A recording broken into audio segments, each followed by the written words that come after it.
News Maharashtra K9 आवाज जनतेचा। मध्य पूर्वेतील अमेरिका, इस्रायल आणि इराण यांच्यात सुरू असलेल्या संघर्षाचे परिणाम आता महाराष्ट्रात स्पष्टपणे दिसू लागलेत। या युद्धामुळे गॅस पुरवठा साखळी विस्कळीत झाली असून LPG आणि LNG गॅसचा तुटवडा निर्माण होऊ लागलाय।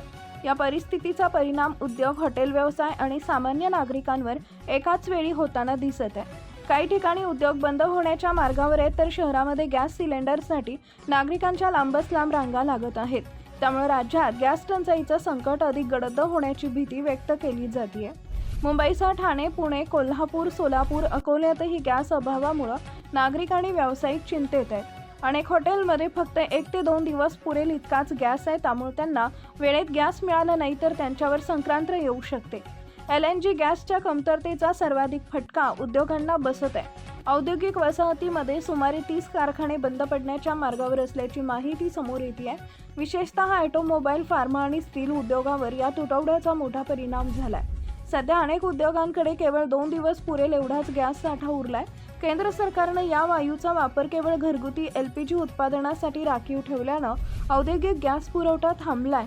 त्यामुळे उत्पादन प्रक्रियेवर थेट परिणाम झाला असून अनेक कारखान्यांना कामकाज कमी करावं लागलंय।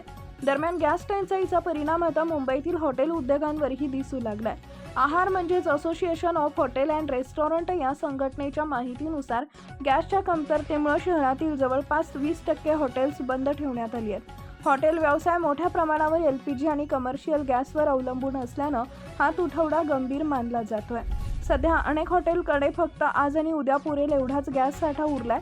पुढील 3 दिवसात पुरवठा सुरळीत झाला नाही तर मुंबईतील सुमारे 50% हॉटेल्स बंद करण्याची वेळ येऊ शकते, असा इशारा संघटनेच्या पदाधिकाऱ्यांनी दिला आहे। महाराष्ट्रातील महत्त्वाच्या आणि ताज्या बातम्या पाहण्यासाठी आमच्या न्यूज महाराष्ट्र K9 चॅनलला YouTube वर सबस्क्राइब करा आणि बेल आयकॉन प्रेस करा।